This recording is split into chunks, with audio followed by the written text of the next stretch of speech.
Bismillahirrahmanirrahim.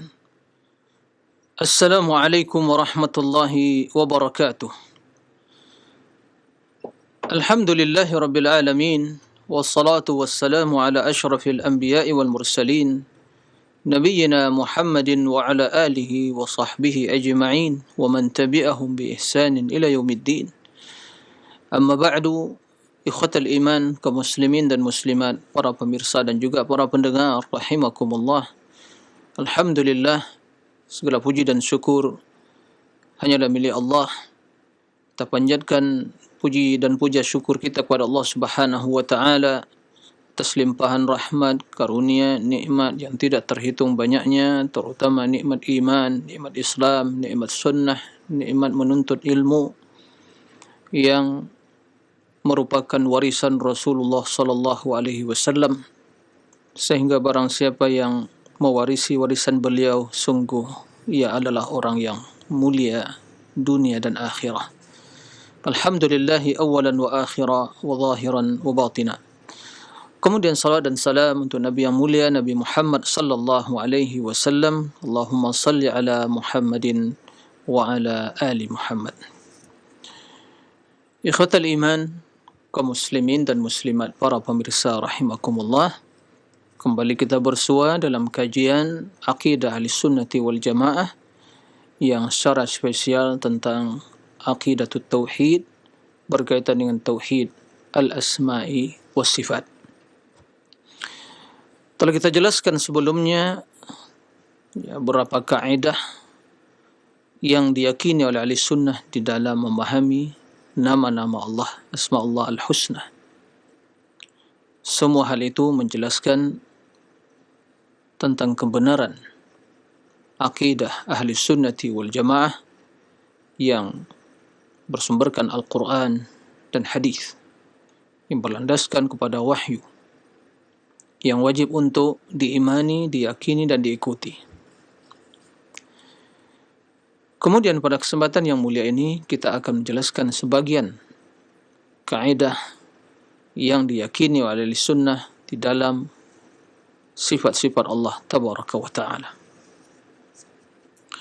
Mudah-mudahan Allah Subhanahu wa ta'ala senantiasa memberikan kepada kita ilmu yang bermanfaat, memberikan kekuatan kepada kita untuk mengamalkannya, serta untuk selalu istiqamah di atas kebenaran. Allahumma amin. Ikhwatal iman, para pemirsa, kaum muslimin dan muslimat, para pendengar rahimakumullah. Sebagaimana yang telah kita jelaskan sebelumnya tentang nama-nama Allah, bahwa asma'ullah kulluha husna. Nama-nama Allah semuanya husna, yaitu yang terbaik. Maka dikenal dengan asma'ul husna. Adapun dalam sifat Allah tabaraka wa ta'ala, maka kaidah yang diyakini oleh ahli sunnati wal jamaah adalah sifatullah kulluha sifatu kamalin. Ya, sifatullah kulluha sifatu kamal, la naqsa fiha biwajhin minal wujuh. Yang artinya, maksudnya bahwa semua sifat Allah, ya, semua sifat Allah tabaraka wa ta'ala adalah sifat yang maha sempurna. Tidak ada kekurangan, kejelekan dan kecacatan dalam sifat tersebut dari sisi apapun. Ya. Sifat Allah Subhanahu wa ta'ala sifat yang maha sempurna. Tidak ada kekurangan, kejelekan, kecacatan di dalam sifat tersebut dari sisi mana saja. Nah, maka semua sifat kesempurnaan adalah milik Allah. Dan semua sifat kejelekan Allah maha suci dari sifat tersebut. Ikhwatal iman, para pemirsa rahimakumullah. Dan banyak sekali sifat-sifat Allah tabaraka wa ta'ala. Baik sifat-sifat yang terkandung di dalam asma Allah al-husna, atau sifat-sifat yang dijelaskan oleh perbuatan Allah, kerana setiap perbuatan menunjukkan kepada sifat Allah, atau sifat-sifat yang berkaitan dengan zat Allah, dengan diri Allah, yang dikenal dengan sifat az-zatiyah, yang selalu menyertai Allah subhanahu wa ta'ala, menyertai zatnya, seperti tangan, mata, kaki, wajah, dan sifat-sifat yang lain. Ikhwatal iman, para pemirsa rahimakumullah. Untuk lebih jelasnya, perlu kita mengetahui 3 pembagian sifat. Ya. 3 pembagian sifat secara umum. Ya. Pembagian sifat secara umum. Ya. Yang pertama, sifat tersebut sifat yang sempurna secara mutlak. Ini yang pertama. Sifat yang sempurna secara mutlak. Yang kedua, sifat kekurangan, kejelekan, kecacatan, yang tidak ada di dalamnya kebaikan. Yang ketiga, sifat yang sempurna dari satu sisi dalam sebagian kondisi dan keadaan, dan sifat kejelekan dari sisi dan keadaan yang lain. Jadi terkadang dia bermakna sempurna, dan dalam kondisi lain terkadang memiliki makna yang tidak sempurna. Nah, itu secara umum. Ya, secara umum 3 pembagian. Nah, sifat yang berhak dimiliki oleh Allah tabaraka wa ta'ala, sifat yang berhak dimiliki oleh Allah tabaraka wa ta'ala, yang wajib dimiliki oleh Allah tabaraka wa ta'ala, adalah sifat yang maha sempurna secara mutlak. Sifat yang maha sempurna secara mutlak, yang tidak terdapat di dalam sifat tersebut kejelekan, kekurangan dari sisi manapun. Nah, maka semua yang terbesit dalam benak pikiran seseorang, dalam khayalan seseorang, tentang makna kekurangan, kejelekan, keterbatasan, maka Allah Maha suci dari itu semua. Karena sifat Allah subhanahu wa ta'ala sifatu kamal, sempurna secara mutlak. Ya, sempurna secara mutlak. Adapun sifat yang jenis kedua, yaitu sifat yang kekurangan, sifat yang mengandung kejelekan, maka Allah Maha suci dari seluruh sifat tersebut. Adapun sifat yang dari satu sisi bermakna positif, baik, maka dari sisi positif ini boleh dinisbatkan kepada Allah, ditetapkan bagi Allah. Tapi dari sisi negatif dalam konteks tertentu, maka jelas tidak boleh dinisbatkan kepada Allah. Jadi tidak ditetapkan secara mutlak dan tidak dinafikan secara mutlak, sebagaimana akan kita jelaskan. Taib. Ini poin yang pertama yang harus kita pahami dalam pembahasan ini. Kembali kepada pembahasan yang pertama, poin yang pertama, bahawa seluruh sifat Allah subhanahu wa ta'ala sifatu kamal, sifat yang sempurna, maha sempurna secara mutlak. Nah, Dan sifat-sifat tersebut telah tertera dalam Al-Quran, dalam hadis. Ya. Seperti sifat al-hayat, kehidupan, al-ilmu, wal-qudra, wal-sam' wal-basar, wal-rahma, wal-izza, wal-hikmah, wal-ulu, wal-azama, wal-istiwa, dan sifat-sifat yang lain. Ya. Kehidupan, ilmu, qudrat, pendengaran, penglihatan, rahmat, al-izzah, keagungan, al-hikmah, sifat hikmah, kemudian al-ulu, sifat tinggi zat Allah, al-azamah, keagungan, al-kalam, perkataan, al-istiwa, istiwa di atas arsy, itu semua sifat-sifat yang sempurna, maka wajib kita tetapkan. Baik. Jika ada yang bertanya, apakah ada dalil yang menjelaskan kaidah ini? Ini pertanyaannya. Wahai ahli sunnah, kalian mengatakan sifat-sifatnya sempurna. Apakah ada dalil? Apakah akidah ini ada dalilnya? Maka jawabannya, bahwa akidah yang diyakini oleh sunnah pasti ada dalilnya. Adapun akidah suatu keyakinan tidak ada dalilnya, itu suatu kebatilan. Karena akidah tidak bisa direkayasa.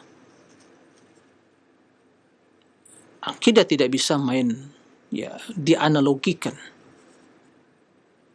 Kendati kita memahami akidah dengan akal yang sehat. Ya. Karena akidah yang benar tidak akan bertentangan dengan akal yang sehat. Tapi dalam penetapan akidah bukan dengan akal, tapi dengan dalil. Baik, ikhwatal iman para besar rahimakumullah. Adapun dalil yang menjelaskan kaidah ini, bahwa sifat Allah adalah sifat yang maha sempurna. Tidak ada kekurangan, makna kejelekan dalam sifat tersebut dari sisi manapun. Dalilnya secara umum ada 3. Pertama, dari sisi dalil naqli, yaitu wahyu. Yang kedua, secara logika yang benar. Dan yang 3, secara fitrah yang masih lurus. Ini 3 sisi pendalilan yang menjelaskan akan kesempurnaan sifat Allah tabaraka wa ta'ala. Baik, kita mulai dengan dalil yang pertama. Dalil dari Al-Quran. Ya.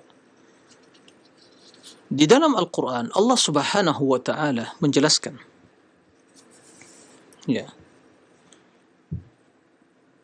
tentang permisalan sifat yang dinisbatkan kepada orang-orang yang tidak beriman dan sifat yang dinisbatkan kepada Allah. Permisalan atau sifat yang dinisbatkan kepada Allah tabaraka wa ta'ala. Qala Allah ta'ala, lilladzina la yu'minuna bil akhirati mathalus saw'. Walillahil mathalul a'la wa huwal azizul hakim. Dalam surat An-Nahl ayat 60. Lilladzina la yu'minuna bil akhirati mathalus saw'. Walillahil mathalul a'la wa huwal azizul hakim.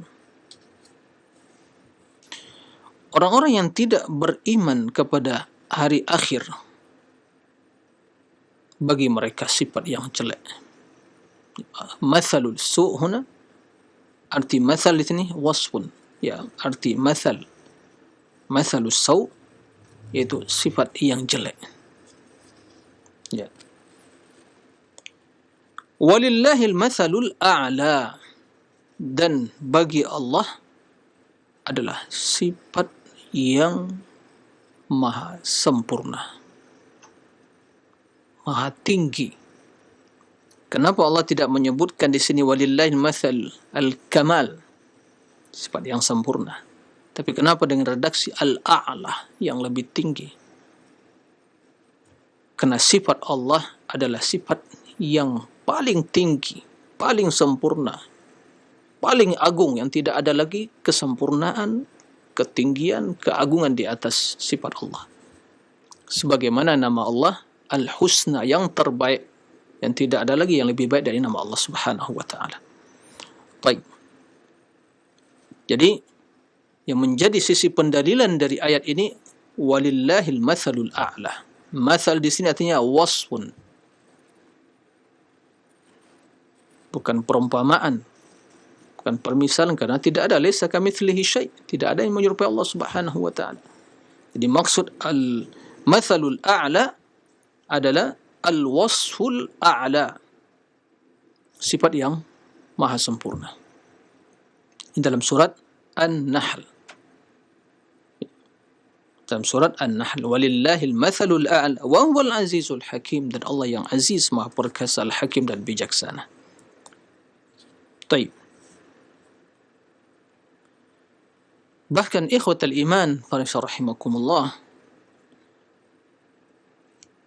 semua ayat-ayat yang mengandung pujian kepada Allah, ya, alhamdulillahirabbil alamin, dan penisbatan alhamdu, pujian kepada Allah dalam banyak ayat di dalam Al-Quran, maka semua ayat-ayat yang mengandung pujian kepada Allah itu sesungguhnya menunjukkan kepada sifat kesempurnaan Allah Tabaraka wa Ta'ala.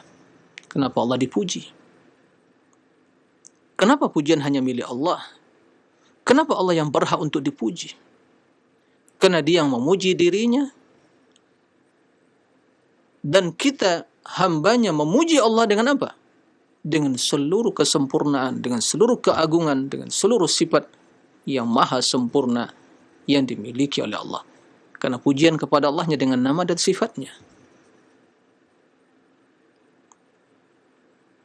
Maka tatkala kita mengucapkan alhamdulillahi rabbil alamin, nah, walahul hamdu fil ula wal akhirah, nah, wa akhiru da'wahum anil hamdulillahi rabbil alamin, alhamdulillahilladzi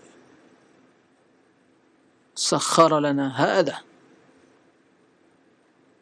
wa ma kunna lahu muqrin. Banyak sekali dalam Al-Quran tentang masalah alhamdulillah. Kenapa dipuji Allah? Kenapa puji-pujian kita berikan hanya kepada Allah? Karena Allah Subhanahu wa ta'ala yang berhak dipuji. Karena Dia memiliki seluruh kesempurnaan, seluruh keagungan, seluruh kemuliaan yang mutlak.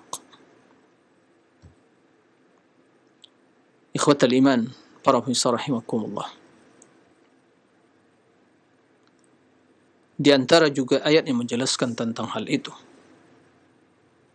ya, tentang kesempurnaan yang dimiliki oleh Allah. Ya, ayat yang di dalamnya Allah menjelaskan tentang kesucian dirinya. Allah sucikan dirinya dari seluruh sifat-sifat kecacatan, sifat-sifat kekurangan, sifat-sifat yang negatif yang dinisbatkan oleh musuh-musuh Allah, musuh para rasul. Ya. Jadi semua ayat yang di dalamnya terdapat makna tasbih lillah, ya, itu semua adalah ayat yang menunjukkan akan kesempurnaan sifat Allah Tabaraka wa Ta'ala. Seperti firman Allah, subhana rabbika rabbil izzati amma yasifun wassalamun alal mursalin walhamdulillahi rabbil alamin. Digabungkan antara pujian dan tanzih, ya, mensucikan Allah. Subhana rabbika rabbil izzah, subhana rabbik, maha suci Rabbmu, rabbil izzati, Rabb yang memiliki keagungan,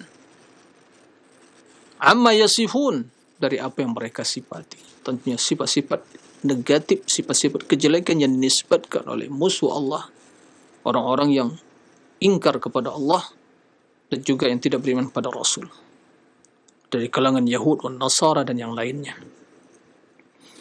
Kemudian Allah mengucapkan salam kepada para anbiya karena keselamatan akidah mereka. Begitu juga orang-orang yang beriman. Wassalamun alal mursalin walhamdulillah, segala puji hanya milik Allah. Karena dialah yang berhak untuk dipuji. Karena dia yang memiliki seluruh sifat kesempurnaan, seluruh sifat keagungan. Baik. Ini dari sisi dalil syar'i, dari sisi dalil Al-Quran yang menunjukkan akan kesempurnaan sifat Allah. Sisi yang kedua, secara logika yang sehat. Jadi kalau ada yang bertanya, bukankah ahli sunnah tidak main akal-akalan dalam beragama? Betul, kita tidak main akal-akalan, tapi menggunakan akal yang sehat. Beda maknanya. Akal-akalan itu akal yang rusak, mengakali syariat. Diakal-akali. Untuk apa? Ditolak, diselewengkan, ditakwil, ditafsirkan dengan tafsiran yang menyimpang. Itu mengakal-akali. Adapun ahli sunnah memahami dalil dengan akal, sehingga akal harus tunduk kepada dalil. Kalau yang mengakal-akali itu akan, mungkin kalau bahasa bisa digunakan, dia akan membajak Al-Quran itu digunakan untuk kepentingan akalnya, sesuai dengan pemahaman atau apa yang dia inginkan. Nah, jadi secara logika, kenapa demikian? Karena logika yang sehat, logika yang selamat, logika yang benar tidak akan bertentangan dengan al-haq. Ini prinsip. Logika yang benar tidak akan bertentangan sama sekali. Maka kalau ada yang mempertentangkan, berarti boleh jadi akalnya yang telah rusak atau dalilnya yang tidak benar. Baik. Secara akal, logika yang benar, nah, bahwa setiap yang ada, maujud, setiap yang maujud itu pasti yang maujud hakikatan, yang maujud betul-betul yang betul-betul waqi' dalam bahasanya, itu yang betul-betul tampak dan nyata, bukan wujud dalam khayalan. Jadi kita berbicara tentang keberadaan suatu yang di alam nyata, bukan alam khayalan. Baik, setiap yang ada di alam nyata itu pasti memiliki sifat. Pasti memiliki sifat. Yang tidak memiliki sifat itu yang tidak ada. Yang tidak ada memang tidak ada. Tidak ada jelas suatu kekurangan. Tapi yang ada di alam nyata, fil alamil waqi' dalam istilah bahasa Arabnya, bukan dalam khayalan, maka pasti memiliki sifat. Dan sifatnya hanya ada dua kemungkinan. Sifat yang sempurna dan sifat yang tidak sempurna. Sifat kebaikan atau sifat kejelekan. Yang negatif atau positif. Yang positif atau negatif. Pasti. Atau sifat yang sempurna. Nah, jika demikian, maka tentu yang berhak dimiliki oleh Allah hanya sifat yang sempurna. Adapun sifat yang tidak sempurna, maka Allah Maha Suci dari hal itu. Kenapa demikian? Karena Allah Subhanahu wa Ta'ala yang berhak diibadati. Ini. Karena Allah yang berhak diibadati. Kenapa Allah yang berhak diibadati? Karena dialah yang memiliki sifat kesempurnaan. Kenapa selain Allah tidak berhak diibadati? Itu semua peribadatan yang batil. Karena ilah-ilah yang disembah selain Allah itu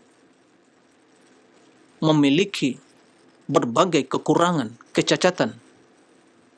Bahkan sifat zat dari sesembahan selain Allah itu merupakan kekurangan dan kecacatan. Makanya Allah Subhanahu wa Ta'ala ya, menjelaskan kebatilan tentang sesembahan yang diibadati selain Allah dengan menyebutkan sifat-sifat negatif yang dimiliki oleh sembahan tersebut. Lemah, tidak bisa mendengar, tidak bisa memberikan kebaikan, tidak bisa mendatangkan, juga menolak kemudaratan, mendatangkan kebaikan, tidak bisa memiliki kehidupan, tidak bisa memperkenankan doa orang yang menyerunya sampai hari kiamat, tidak memiliki sesuatu, lemah selemah-lemahnya. Maka tidak berhak diibadati. Adapun Allah yang diibadati, yang kita sembah, yang kita agungkan. Kenapa demikian? Karena dia memiliki seluruh kesempurnaan, seluruh keagungan, seluruh kemuliaan yang mutlak. Nah, mari kita perhatikan ya, sebagian firman Allah Tabaraka wa Ta'ala. Qala subhanahu, wa man adallu mimman yad'u min dunillah man la yastajibu lahu ila yaumil qiyamati wa hum an du'ahim ghafilun. Dan surah Al-Ahqaf ayat 5. Siapakah orang yang paling sesat? Ya, tidak ada yang paling sesat. Siapakah orang yang paling sesat daripada orang-orang yang mengibadati selain Allah? Mengibadati selain Allah, yang diibadati tersebut, sembahan tersebut, la yastajibu lahu, tidak bisa memperkenankan permohonan doa orang yang menyeru, yang berdoa kepadanya. Sampai kapan? Ila yaumil qiyamah, sampai hari kiamat. Ya. Sampai hari kiamat mereka tidak akan bisa memperkenankan. Ya, siapapun dia. Nabi, orang soleh, atau orang biasa, apalagi orang-orang biasa.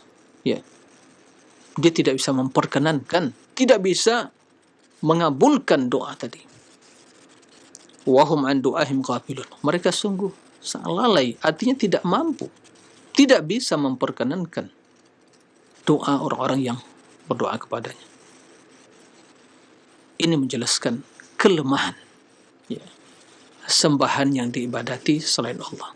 Adapun Allah, karena dia yang mampu memperkenankan doa, ya, yang bisa menyingkap kesulitan, yang mendatangkan kebaikan, yang menolak kemudaratan, yang memberikan berbagai karunia, mengabulkan permohonan seorang hamba, memperkenankan permohonan seorang hamba.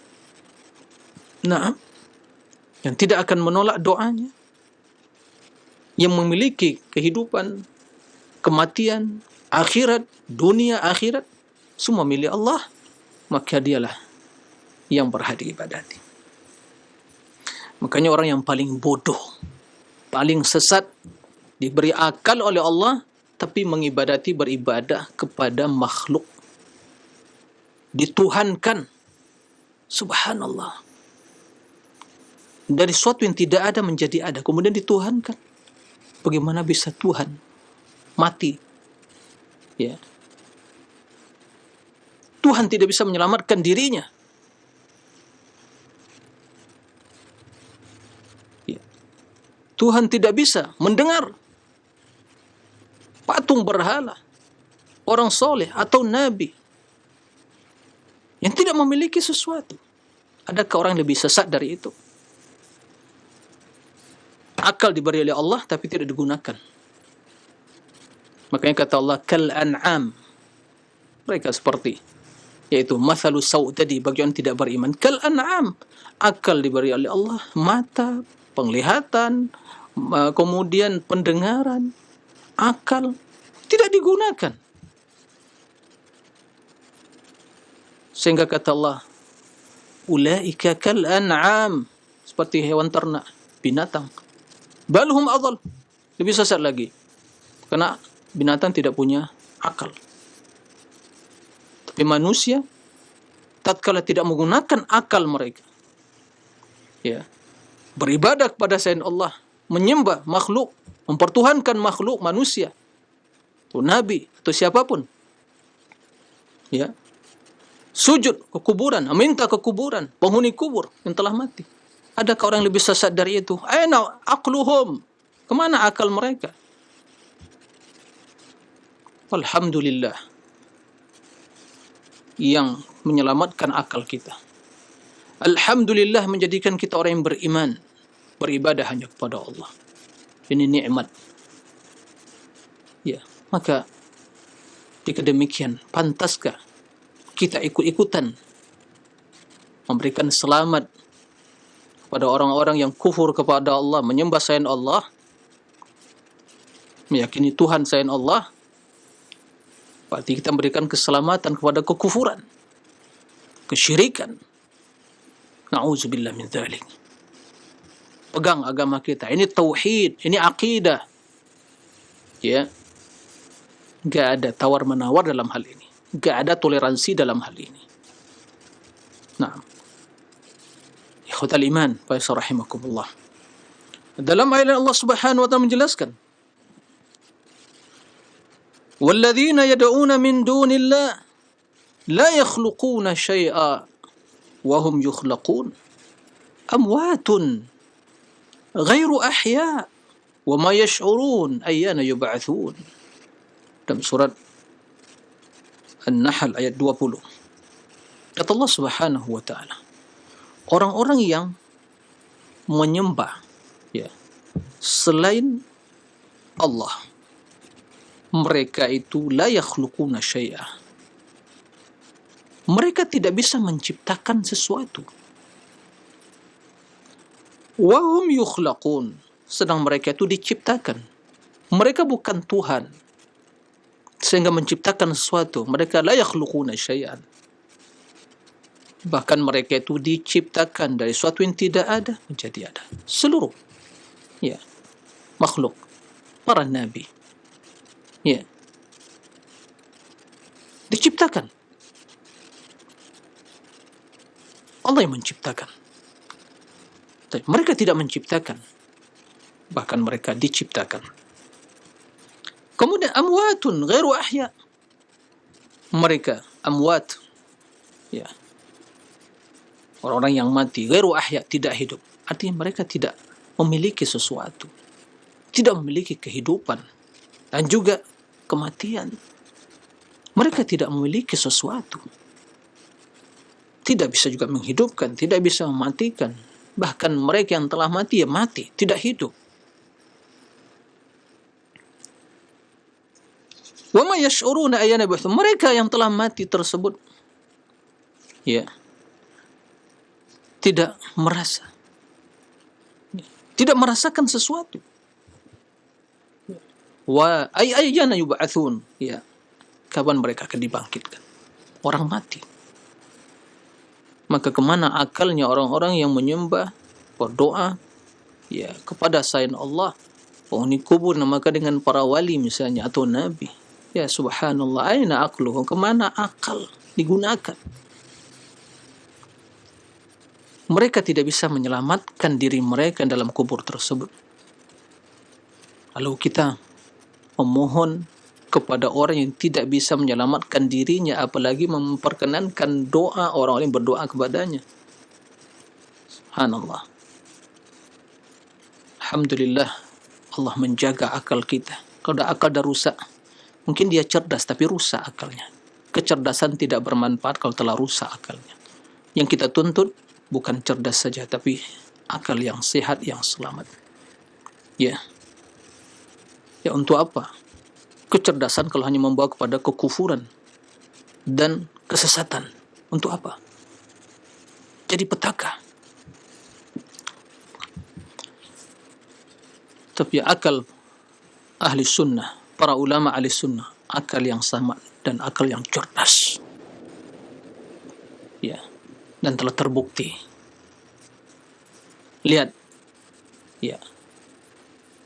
Peninggalan karya tulis mereka, ilmu, pemahaman mereka yang dibukukan yang sampai detik ini ya menjadi referensi ilmu, menunjukkan bahwa akal mereka akal yang cemerlang karena akal yang disinar dengan cahaya wahyu. Baik. Kemudian Nabi Ibrahim alaihissalam ya tatkala melihat ayahnya menyembah patung dan kaumnya, beliau ingkari hal itu. Beliau takjub, kok bisa kalian mengibadati Kenapa diibadati yang tidak bisa mendengar, tidak bisa melihat, tidak bisa memberikan kebaikan?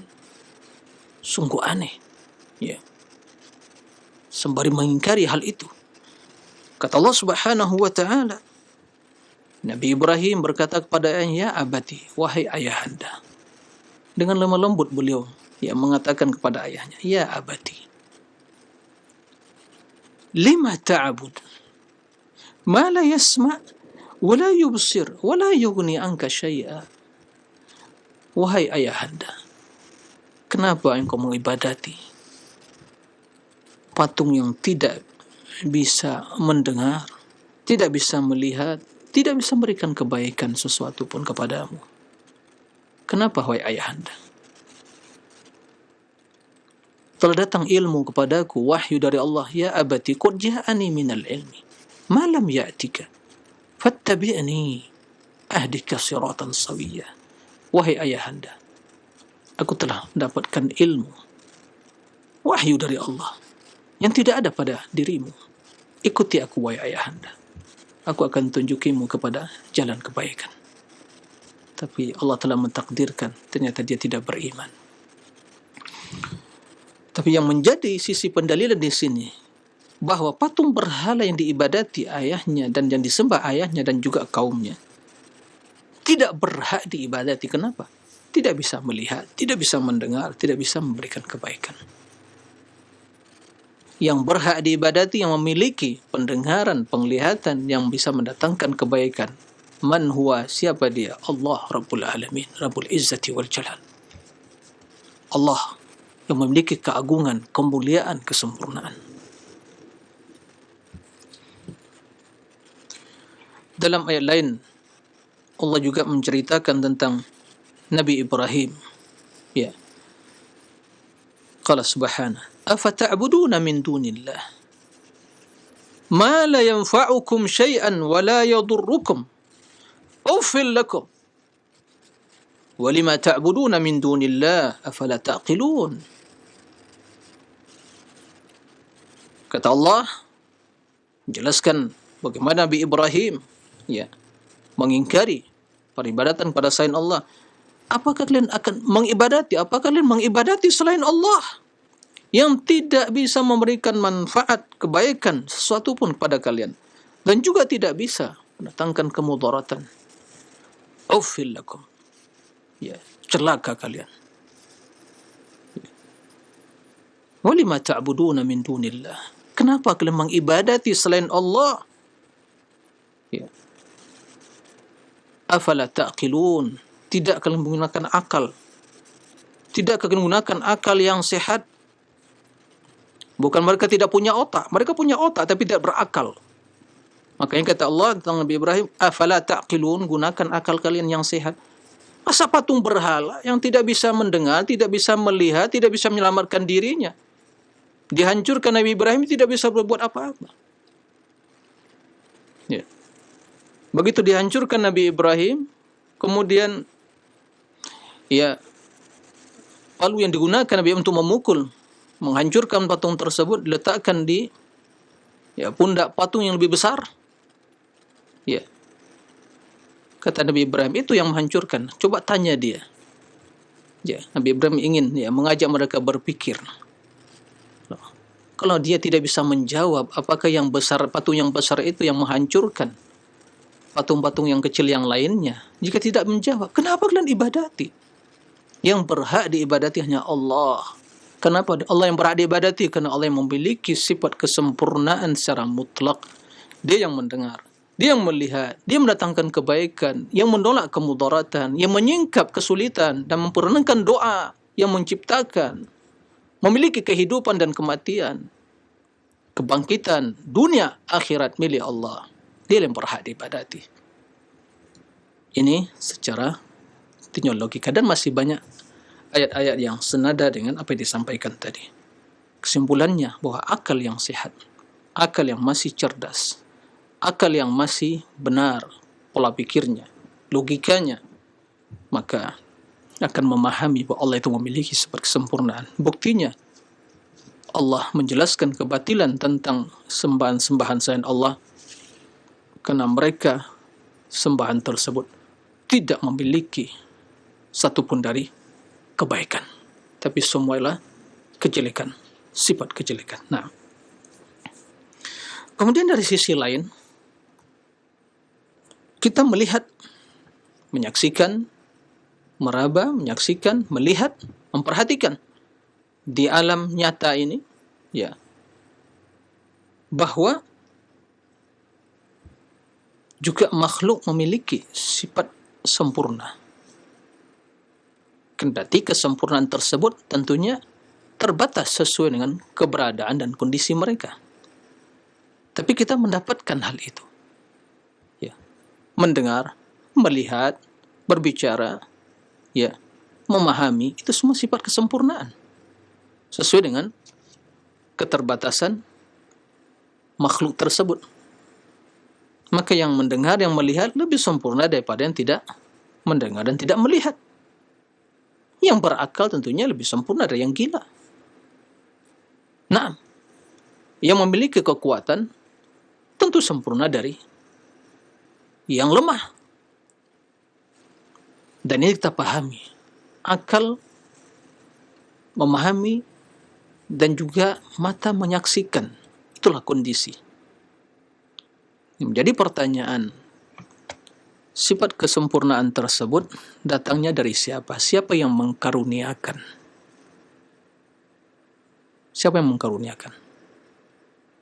Mereka memiliki sendiri? Tuh, buktinya mereka di waktu lahir, manusia, tidak memiliki daya upaya, tidak memiliki sama sekali. Ya. Hanya bisa menangis. Tidak bisa mandi sendiri. Tidak bisa makan sendiri. Tidak bisa pakai baju sendiri. Bahkan tidak bisa berbicara. Maksudnya nangis, teriak. Ya. Tidak bisa menyelamatkan dirinya. Kalau dibiarkan, dia akan mati. Bahkan dari sisi ini, hewan mungkin lebih sempurna. Karena hewan begitu dilahirkan, dibiarkan, ya, oleh induknya. Hidup dia, bisa berjalan langsung. Manusia, enggak. Sungguh lemah. Proses, fase demi fase dilewati, proses kesempurnaan tadi. Yang memberikan hal itu siapa?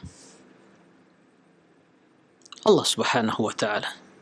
Wa ja'ana lahum sam'am wa absaran wa af'idah. Kan begitu. Allah berikan pendengaran, penglihatan, hati, akal diberikan. Taib.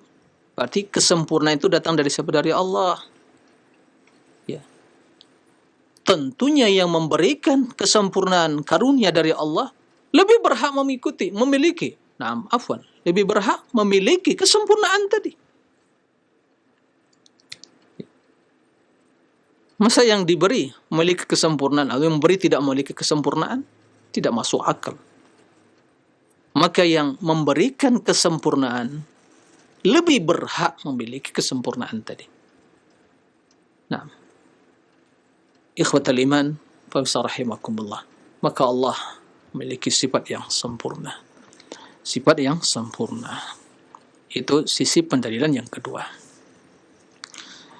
Yang ketiga, fitrah. Ya. Jadi fitrah. Allah menciptakan manusianya di atas fitrah yang lurus.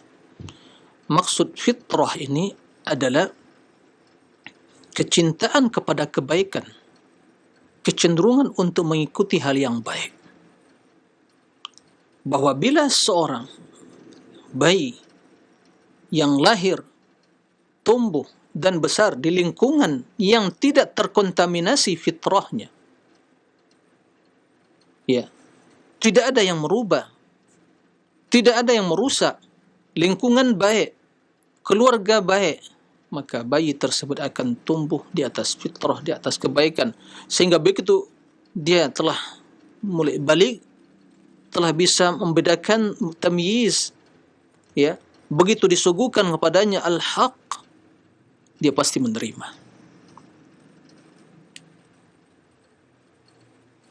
Tapi bila kondisi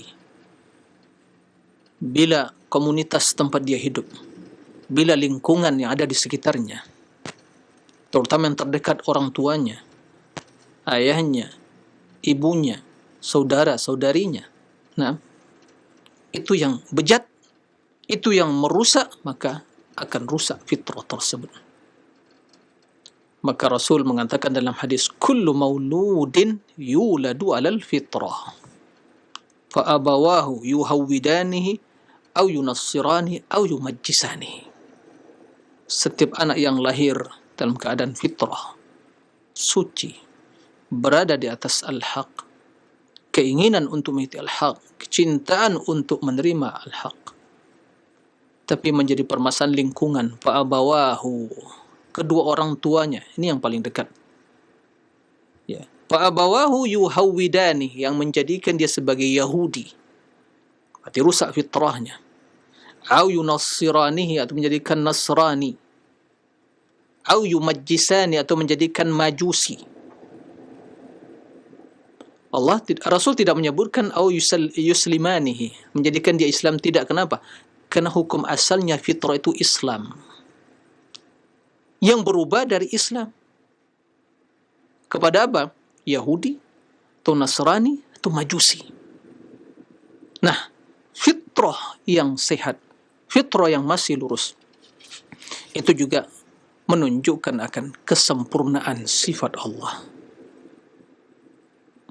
Bagaimana penjelasannya? Ya, karena fitrah yang lurus tersebut telah terpatri di dalam jiwa manusia yang memiliki fitrah tersebut, ala mahabbatillah, mencintai Allah. Ini yang kita sampaikan tadi. Karena itulah fitrah tadi. Mahabbatillah, mencintai Allah, mengagungkan Allah, ya, dan mengibadati Allah.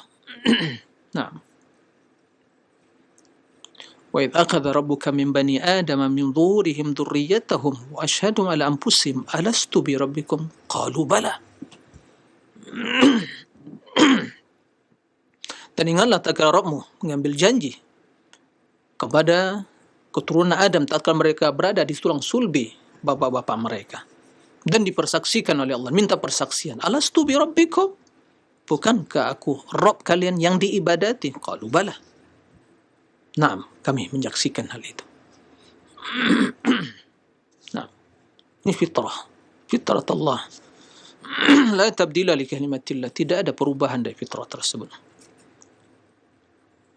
Nah, fitrah yang masih sehat, fitrah yang masih lurus, itu pasti mencintai Allah, mengagungkan Allah, dan mengibadati Allah. Nah, karena Allah ciptakan, khalaqtu ibadi kulluhum hunafa fa'atathum syaitan fajtalathum an dinihim. Aku ciptakan semua hamba-Ku di atas, ya, fitrah yang lurus. Tapi syaitan datang, itu yang menyeret mereka keluar dari fitrah tersebut. Fajtalathum an dinihim fa'amarathum an yushriku bi.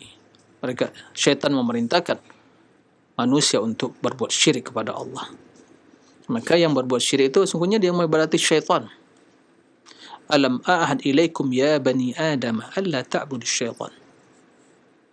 Tidakkah telah aku sampaikan, jelaskan, peringatkan pada wahai bani Adam, jangan kalian mengibadati syaitan, karena setiap yang beribadah kepada selain Allah sesungguhnya dia mengibadati syaitan. Nah, fitrah yang masih lurus, mencintai Allah, mengagungkan Allah, mengibadati Allah. Ya. Kenapa demikian? Karena tidaklah dicintai dan diagungkan dan diibadati kecuali, ya, zat yang diketahui oleh fitrah, yang diyakini oleh fitrah tersebut, yang memiliki sifat kesempurnaan yang mutlak, yang sesuai dengan rububiyah dan uluhiyah Allah. Nah, itu yang dicintai. Adapun sembahan selain Allah yang tidak memiliki kesempurnaan tersebut, secara fitrah tidak bisa menerima. Ya, akal tidak bisa menerima, dan fitrah juga tidak bisa merestui dan menerima hal itu. Ya. Masa ia bebatuan, pepohonan, patung berhala, sujud memohon. Ya. Dia tidak bisa buat apa-apa. Tuli, bisu. Ya. Tidak bisa berbuat apa-apa. Masa dicintai, diibadati. Ainal uqul, kemana perginya akal? Naam, taib. Ikhwatal iman, para rahimakumullah. Ya, masih ada 2 poin dalam bab ini tentang masalah sifat kekurangan. Kemudian sifat yang dari satu sisi kemuliaan, dari sisi lain dari satu sisi adalah positif dan di sisi lain negatif. Gimana hukumnya? Bolehkah dinisbatkan kepada Allah? Tidak diragukan kalau jelas sifat yang negatif secara mutlak, kekurangan jelas ini tidak boleh, jelas haram. Tapi menjadi permasalahan sifat yang dari satu sisi sifat yang sempurna, dari sisi lain sifat yang tidak sempurna. Tapi karena waktu yang batasi, tunggu jawabannya insyaallah pada edisi yang akan datang biidznillah. Demikian, mudah-mudahan bermanfaat. Wassallallahu wasallam bi Muhammad wa alihi washabbihi wasallim. Walhamdulillahirabbil alamin. Nah, baik. Syukron jazakallahu khair, barakallahu fiik atas materi yang telah disampaikan oleh Al-Ustaz di kesempatan pagi hari ini. Mudah-mudahan bermanfaat untuk kita semua. Baik, untuk selanjutnya kita buka sesi interaktif, sesi soal jawab. Bagi Anda yang bertanya, silahkan Anda bisa menghubungi kami di layanan telepon. Baik, yang pertama silakan kami berikan kesempatan untuk Anda yang ingin bertanya langsung di layanan telepon. Silakan. Halo. Halo. Assalamualaikum. Waalaikumsalam warahmatullahi wabarakatuh. Dengan siapa di mana? Dengan Abu Mizan di Pondok Kelapa. Ya, silahkan Pak. Ya, Assalamualaikum Pak Ustaz. Ya, silahkan. Dalam bab Al-Luqman itu dinyatakan Luqman 27 bahwa Allah Maha Perkasa. Berkaitan dengan itu Nabi pernah bersabda meminta perlindungan untuk Hasan dan Husain dan berkata sesungguhnya bapak nenek moyang kalian dua-dua biasa meminta perlindungan pada Ismail dan Ishak dengan bacaan A'udzu bikalimatillahi tamma min kulli syaitani wa hammatin wa min kulli ainin lamatin. Hadis riwayat Bukhari. Yang menjadi pertanyaan, apa bedanya kalimat kauniyah dan kalimat diniyah? Terima kasih Pak Ustaz. Jazakallahu khairan. Barakallahu fiik. Assalamualaikum warahmatullahi wabarakatuh. Waalaikumsalam warahmatullahi wabarakatuh. Nah, silakan Ustaz. Assalamualaikum warahmatullahi wabarakatuh. Ya. Syukron kepada Bapak Abu Mizan, barakallahu fiik. Semoga Allah menjaga antum, keluarga, dan memberkahi hidup kita semua dalam ketaatan kepada Allah tabaraka wa ta'ala. Allahumma amin. Jadi inti pertanyaannya, apa bedanya kalimat kauniyah dan kalimat mungkin diniyah? Nah, kalimat kauniyah dan kalimat diniyah. Tadi disebutkan bagaimana Rasul sallallahu alaihi wasallam memohon perlindungan untuk Hasan dan Husain. Naam. U'idzukuma bi kalimatillahi tammat min syaitanin wa hammah wa 'ainin wa lammah. Naam. Jadi aku memohon perlindungan untuk kalian berdua bi kalimatillahi tammat, dengan kalimat-kalimat Allah yang sempurna. Kalimat Allah, kalamullah, sifat Allah. Makanya Rasul bertawassul dengan kalimat tersebut. Ya. Adapun dengan makhluk enggak boleh bertawassul dengan sifat Allah. Nah, dari syaitan yang mengganggu atau pandangan mata yang khianat. Nah, jadi mohon perlindungan. Yang menjadi pertanyaan, apa bedanya kalimat kauniyah dan kalimat ad-diniyah? Ya. Untuk menjawab hal ini, kita harus memahami juga ada namanya iradah kauniyah dan iradah diniyah. Nah, jadi kalimat kauniyah itu sama dengan iradah kauniyah. Adapun kalimat diniyah itu sama dengan Ya, iradah syar'iyah. Apa maksudnya? Masih global juga. Jadi kalimat yang kauniyah itu kalimat yang qadariyah, yaitu apabila Allah Subhanahu wa taala telah menentukan sesuatu, ya, telah menghendaki sesuatu, telah menginginkan sesuatu, menghendaki sesuatu, ya, maka Allah Subhanahu wa taala, ya, pasti hal itu terjadi, ya, pasti hal itu terjadi.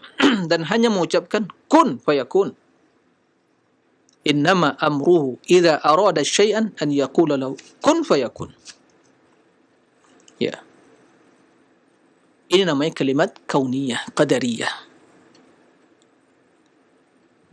Sesungguhnya perintah Allah, urusan dan perintah Allah apabila menghendaki sesuatu, maka dia mengatakan kun fayakun, jadilah, akan terjadi. Dan inilah makna dari ungkapan yang masyhur di kalangan ahli sunnah, masya Allahu kan wa ma lam yasha lam yakun. Apa yang dikehendaki oleh Allah pasti terjadi, dan apa yang tidak dikehendaki tidak akan terjadi. Ini namanya kalimat kauniyah. Jadi semua yang tertulis di Lauhil Mahfuz, yang ditakdirkan oleh Allah, kemudian bila Allah menghendaki hal itu terjadi, maka akan terjadi hanya dengan mengucapkan kun fayakun. Ya. Kemudian apa yang dikehendaki oleh secara kauniyah tadi, tidak mesti hal itu dicintai oleh Allah. Allah telah menghendaki, maka diciptakan iblis. Iblis.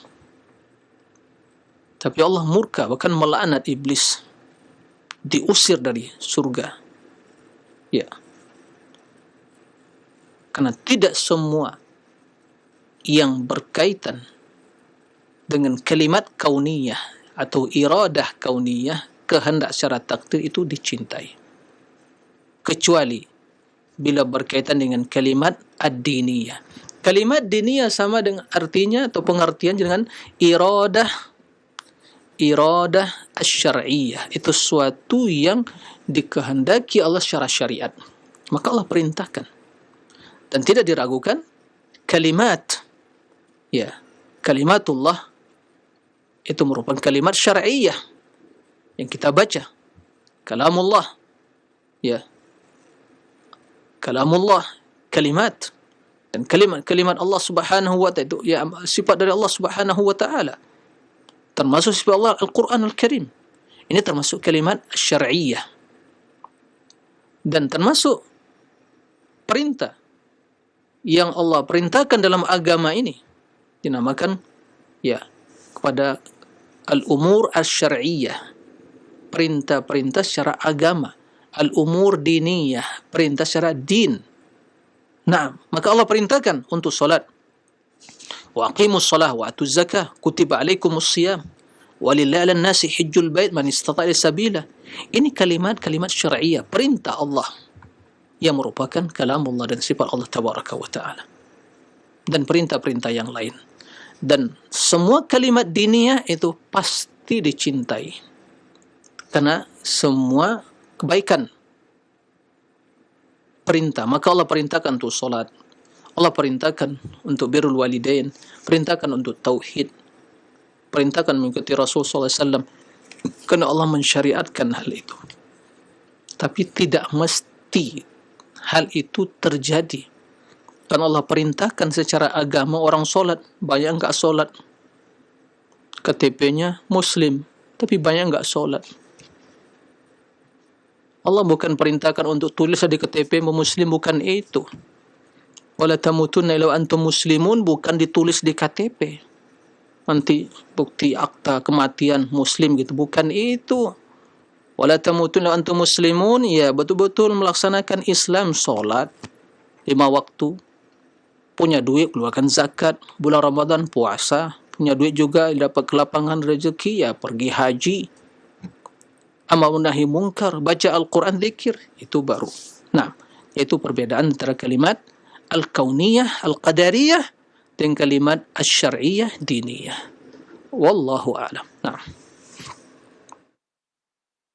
Nah, baik, syukran jazakallah khair atas jawaban Ustaz. Demikian untuk Bapak Mizan yang bertanya.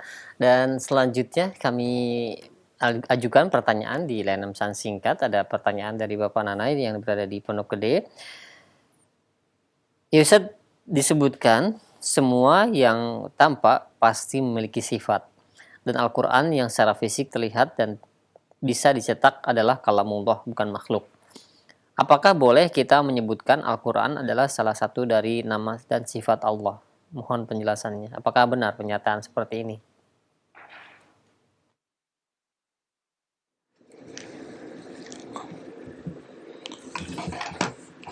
Ya. Baik. Terima kasih kepada Pak Nana. Jadi Al-Quranul Karim, ya, tidak diragukan Al-Quran kalamullah, ya, yang diturunkan oleh Allah, yang didengar langsung oleh Jibril, ya, Al-Quranul Karim. Nah, wa yatil Al-Qur'ana tartila.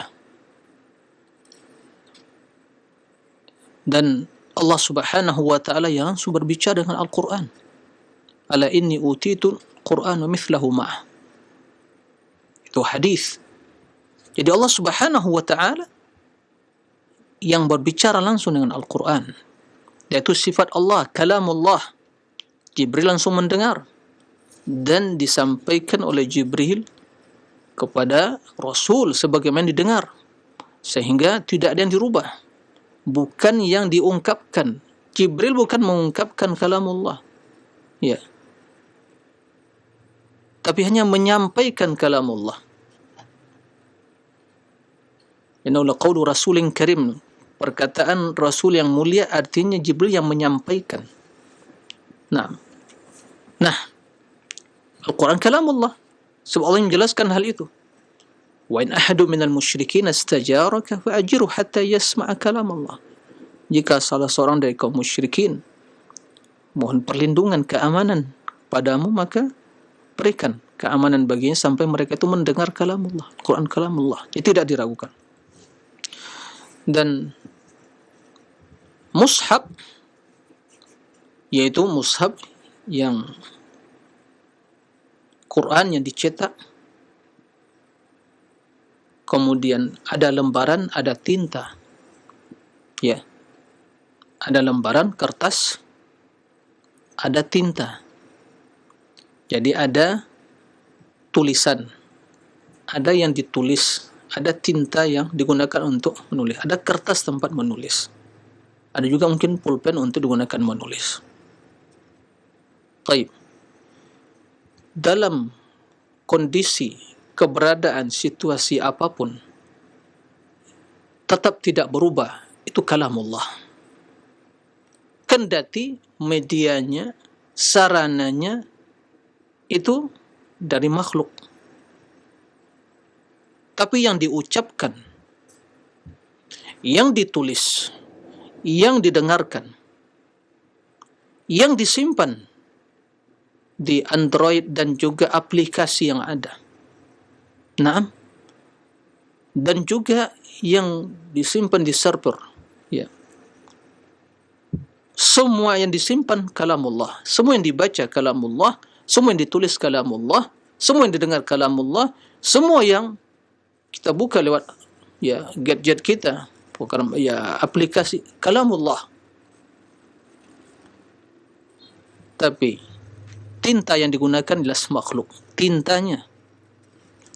Kertas yang digunakan jelas makhluk. Seorang yang membaca, suara qari' yang membaca, jelas itu makhluk, karena manusia makhluk. Nah, HP yang digunakan, ya, HP produk manusia, tapi yang disimpan di dalam HP tersebut adalah kalamullah. Jadi kata Imam Ahmad, mahma tasarraf fahuwa kalamullah. Bagaimanapun kondisi keberadaan kalamullah, maka kita katakan Al-Quran kalamullah. Maka bila kita memahami hal itu, ya kita katakan dalam kondisi, posisi, keberadaan bagaimanapun tetap Al-Quran kalamullah. Karena yang dibaca kalamullah. Kendati tinta yang digunakan itu makhluk. Tinta menulis, ya, kertas tempat menulis, ya, semua itu adalah hal yang makhluk, tapi yang ditulis kalamullah, yang didengar kalamullah, yang juga kita lihat itu kalamullah. Membaca Al-Quran nih, kita melihat ada hurufnya. Nah, yang didengar kalamullah, yang dibaca kalamullah, yang ditulis kalamullah. Nah, maka semua itu kalamullah, dan kalamullah sifat dari Allah tabaraka wa ta'ala, maka bukanlah makhluk. Nah, demikian. Allahu a'lam. Ya, baik, syukran jazakallah khair atas jawabannya. Demikian untuk penanya di layanan pesan singkat. Dan selanjutnya kami berikan kesempatan kembali untuk Anda yang ingin bertanya di layanan yang telepon. Halo. Assalamualaikum. Warahmatullahi wabarakatuh. Waalaikumsalam warahmatullahi wabarakatuh. Dengan siapa di mana? Dengan Sarmina Cibinong. Silakan Ibu Sarmina. Ini saya ingin memetik dari cerita seorang wanita yang dia restai hatinya karena ketua itu dia masih saja dengan suaminya bekerja membuka resto, disibukkan oleh suaminya. Dan dia berkata sama saya, kalau setua gini, kenapa saya tidak dikasih kesempatan untuk belajar? Karena suaminya dari dulunya tuh bekerja. Itu apa hikmah yang saya petik dari cerita teman saya ini, Ustaz? Mohon saya tetap jazakumullah khairan. Assalamualaikum warahmatullahi wabarakatuh. Waalaikumsalam warahmatullahi wabarakatuh. Nah, silakan Ustaz. Assalamualaikum warahmatullahi wabarakatuh. Taib. Jadi ya wallahu alam ya tentang kisah tersebut, tapi ini yang disampaikan Ibu Safina tadi. Jadi istri kerja, ya suami juga gitu ya, nggak mengizinkan untuk belajar. Ya, hikmahnya ternyata ada orang yang hidupnya untuk dunia, dan ini jelas telah menyelisihi tuntunan syariat. Kita hidup bukan untuk dunia, hidup untuk akhirat, tapi digunakan dunia untuk akhirat. Nah, hidup untuk beribadah, bukan untuk mengumpulkan duit sebanyak-banyaknya, bukan untuk meraih kekuasaan, ya, bukan untuk mengumpulkan berbagai prestasi. Tapi tujuan utama adalah beribadah. Tapi kalau hanya dunia, kerja, sampai nggak ada waktu untuk beribadah, menuntut ilmu pun menjadi bekal dunia akhirat, nggak sempat. Suami pun nggak mengizinkan istri. Ini keterlaluan, ini akan ditanya oleh Allah. Wahai suami, kenapa nggak didik istrimu? Kenapa disuruh terus ya? Terus menerus kerja toh? Ya. Dia butuh apa? Suplemen jiwa, makanan jiwa, ilmu. Ya. Jadi hikmah yang bisa dipetik, dan banyak hikmah yang sebenarnya yang bisa dipetik adalah ternyata ada manusia yang hidup untuk kerja. Keliru. Maka jangan jadikan hidupnya untuk kerja, hidup untuk beribadah, tapi jadikan kerja untuk ibadah. Beda. Dia bekerja untuk ibadah, sehingga pun dia akan menghadirkan dalam kerja dia untuk orientasi ibadah. Beda orang hanya kerja untuk dunia toh, bukan ibadah. Dia dapat dunia. Karena Allah berikan dunia kepada orang yang disenangi, orang dicinta atau yang dimurkai. Penting dia kerja dapat dunia. Ya. Tapi ibadah Allah berikan kepada siapa? Kepada orang diberikan taufik oleh Allah, kemudahan. Tentunya dengan apa? Ikutin tuntunan Allah Subhanahu wa taala. Allah mengatakan, "Wa ma khalaqtul jinna wal insa illa liya'budun." Wa ma khalaqtul jinna wal insa illa liya'budun. Tidaklah aku ciptakan jin dan manusia kecuali untuk beribadah. Ini ya tujuan syariat untuk beribadah, dan ibadah tersebut ya mencakup seluruh ketaatan, perbuatan, amalan yang dicintai dan dari Allah. Jadi bukannya untuk bekerja dalam artian mencari dunia, luput dari ibadah, luput menuntut ilmu. Di antara ibadah menuntut ilmu, apalagi yang namanya ilmu yang fardu ain, kewajiban setiap individu. Ya, wajib dia belajar mengenal Allah, belajar tauhid, bagaimana cara solat Nabi, karena dia solat, bagaimana cara berwuduknya, karena tidak sah solat dengan berwuduk. Nah, ini wajib dipelajari. Jadi, ya, wahai para suami yang bekerja, sesungguhnya adalah Anda menafkahi istri, nafkahi anak, istri di rumah, bagaimana untuk mendidik anak, menggembleng, mempersiapkan segalanya, sementara suami pergi untuk mencari nafkah. Adapun kedua-duanya sibuk semua dengan dunia, bagaimana dengan kondisi anak? Ya, akan diminta pertanggungjawaban Allah Subhanahu wa taala, kullukum ra'in wa kullukum mas'ulun an ra'iyati. Semua pemimpin diminta pertanggungjawaban atas kepemimpinannya. Nah, oleh karena itu jelas ini tidak benar, keliru dengan cara seperti itu. Maka hikmahnya ternyata ada manusia yang betul-betul hanya untuk dunia. Allah ciptakan ya dunia sebagai sarana, bukan tujuan. Semua akan ditinggalkan. Ya, semua ditinggalkan. Orang yang paling kaya di dunia ini siapa?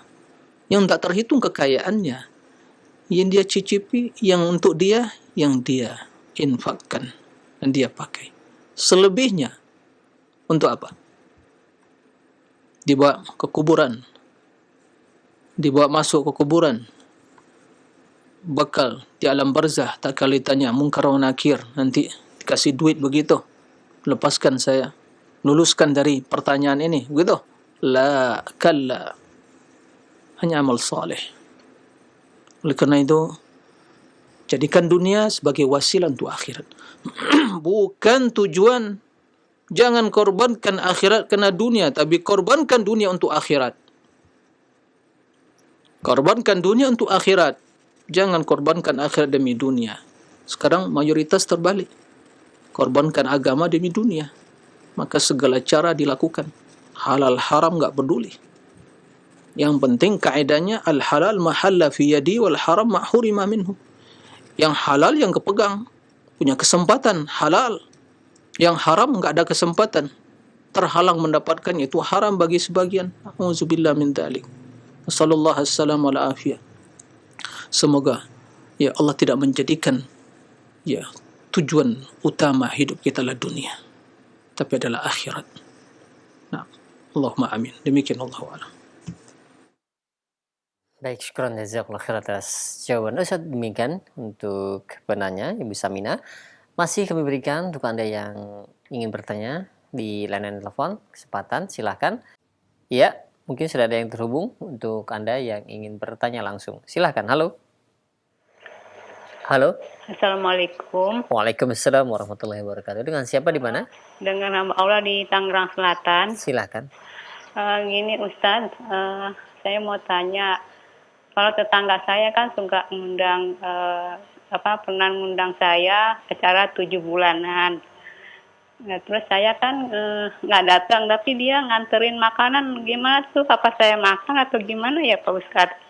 Ya, baik. Assalamualaikum warahmatullahi wabarakatuh. Silakan Ustaz.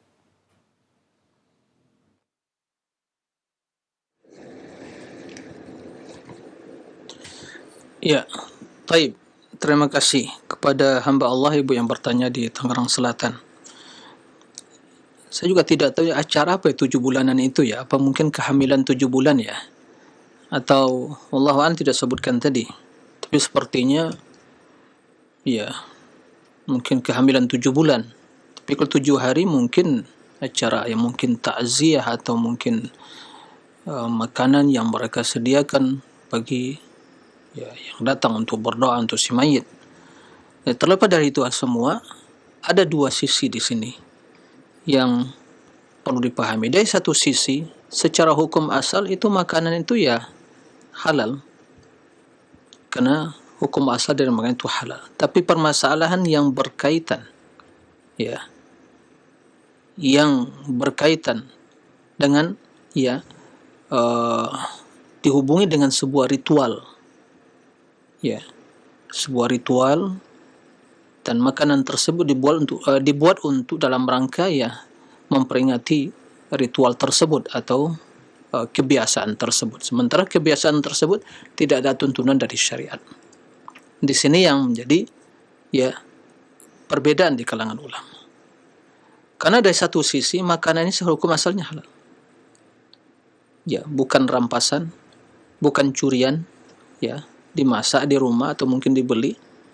Kemudian dari sisi lain, kenapa tidak hari lain? Kenapa dengan harus ritual seperti itu sementara tidak ada tuntunannya, panduannya?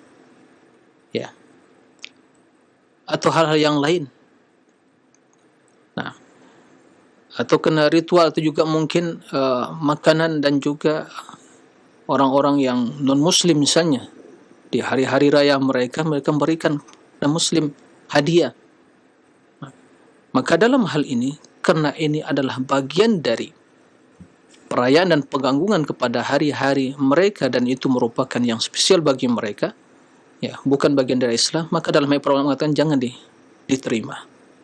Ya, jangan dimakan karena makanan tersebut diperuntukkan untuk sesuatu yang tidak disyariatkan oleh Allah. Nah, tidak disyariatkan oleh Allah. Sebagian mengatakan secara khusus yang mungkin yang bukan dalam rangka ritual atau agama-agama yang non-muslim, kebiasaan yang di masyarakat. Sebagian mengatakan melihat dari hukum asalnya ya boleh-boleh saja karena halal. Nah, tapi saya dalam hal ini secara pribadi lebih cenderung pada pendapat yang tadi mengatakan ya kalaupun diterima mungkin diberikan kepada yang lain. Jadi lebih baik untuk ditinggalkan, lebih selamat kalau diragukan. Ya, diragukan. Karena makanan tersebut diperuntukkan bukan untuk sesuatu yang disyariatkan. Ya. Berbeda kalau makanan yang biasa saja. Ya secara hukumnya boleh-boleh saja.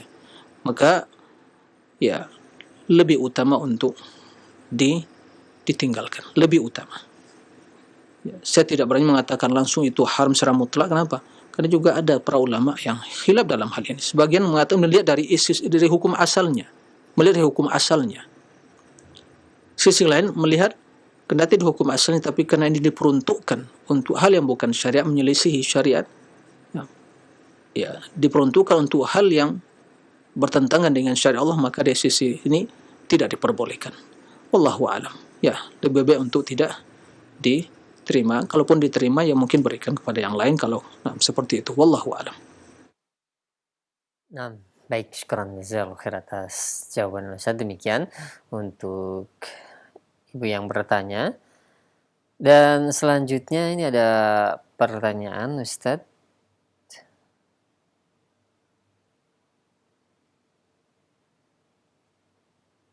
Nah, dari Sahnan Palipi, mohon maaf, dari penanya yang tidak sebutkan namanya, ya Ustaz, kami satu keluarga itu berbeda-beda agama, ada yang Nasrani, ada yang Islam, dan ada agama yang lainnya. Jadi untuk hanya sekedar mengucapkan perayaan hari-hari mereka itu sudah terbiasa Ustaz. Nah, bagaimana sikap kami Ustaz, atau terutama saya sebagai yang mungkin sudah sedikit agak paham untuk mereka sikap terutama kepada orang tua yang adik-adiknya ataupun keluarga yang lainnya ada yang non-muslim dan terbiasa ketika mereka mengadakan atau merayakan acara-acara hari besar mereka mengucapkan selamat Ustaz.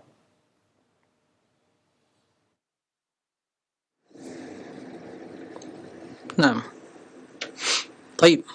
Syukran, terima kasih atas pertanyaannya. Barakallahu fikum.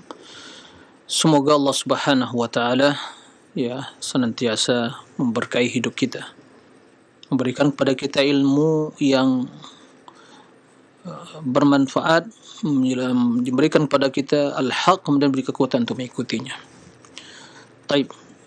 Dalam kondisi yang seperti ini, pertama kita harus memahami apa yang dijelaskan oleh Allah. Ya. Lakum dinukum waliyadin. Ini jelas, ini prinsip ini. Ya. Ini prinsip. Rasul menghadapi ya sukunya Quraisy, dan di sana ada pamannya. Ya. Pamannya juga tidak beriman. Ya. Dan yang lain dari kabilah Quraisy, abu-abu yang lain. Ya. Maka Rasul katakan lakum dinukum waliyadin. Lakum dinukum, agama kalian, ya bagi kalian, wali din, dan bagiku agamaku. Allah tak perintahkan aku di atas tauhid, aku hanya beribadah kepada Allah. Naam, innani minal muslimin. Naam, tidak bersekutu kepada Allah, tidak berbuat syirik, beriman kepada Allah. Nah, maka di dalam syariat Islam ada namanya al-wala wal bara, kecintaan dan kebencian. Itu semua dibangun di atas din, di atas agama, bukan perasaan, bukan tradisi, bukan budaya.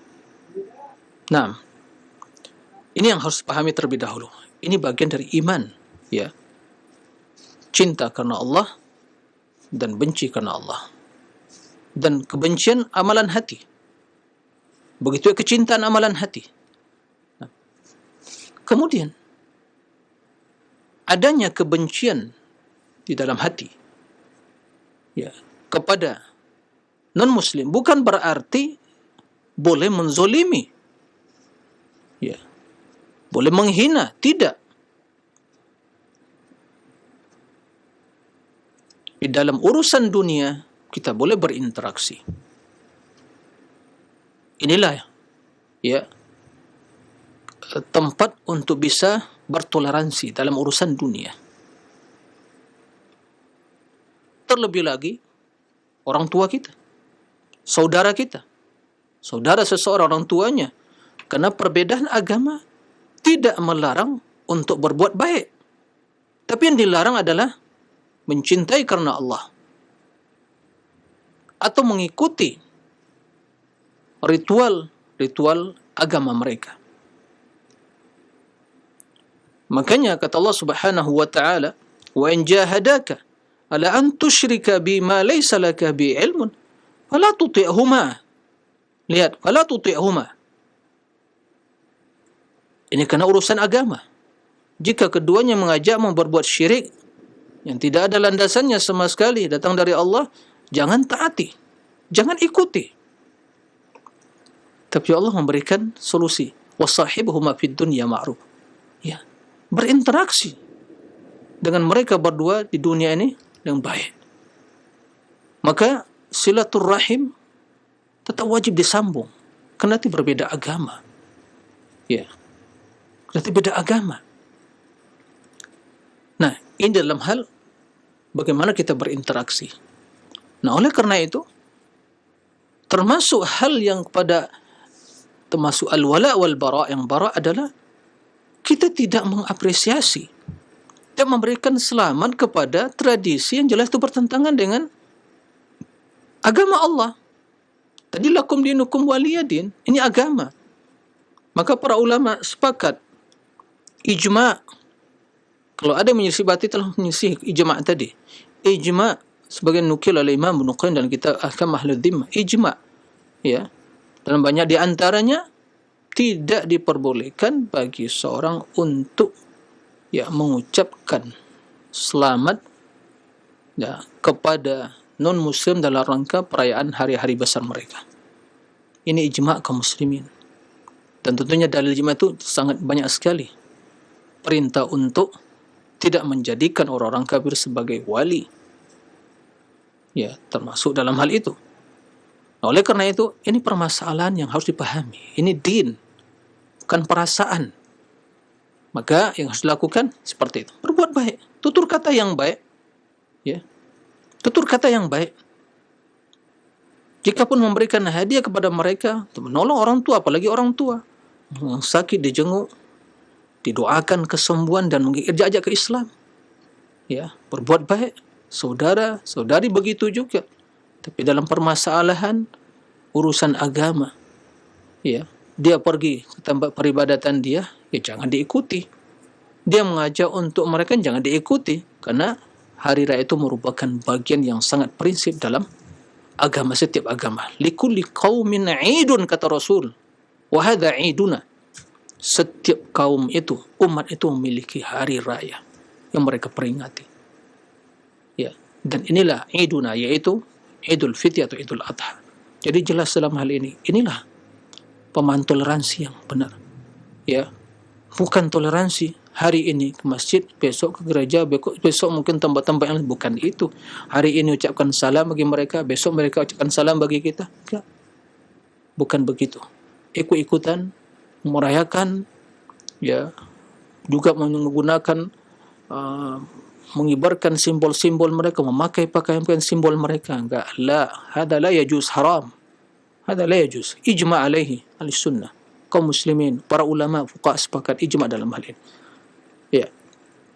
Adapun sebagiannya berusaha untuk memaksakan dalil dengan logikanya untuk melegitimasi, membolehkan ucapan-ucapan seperti itu. Ini jelas laisa ma'ahul haq. Tentu bukanlah kebenaran yang disampaikannya. Itu jelas ijtihad yang keliru ataupun ijtihad. Tapi dikatakan ijtihad atau penyimpangan, pemahaman yang keliru. Siapapun yang mengatakannya. Nah, al-haq itu sudah jelas. Nah, demikian yang mudah-mudahan bisa dipahami dalam hal ini. Semoga Allah menyelamatkan kita dari berbagai kesesatan dan penyimpangan, dan semoga Allah meneguhkan hati kita di atas sunnah, di atas tauhid, di atas Islam, dan kita bangga dengan Islam, bergembira dengan Islam. Kita orang yang mulia. Wa antumul a'launa in kuntum mu'minin. Wala tahinu wala tahzanu wa antumul a'launa in kuntum mu'minin. Jangan kalian merasa hina, jangan merasa bersedih. Silakan dunia diambil mereka.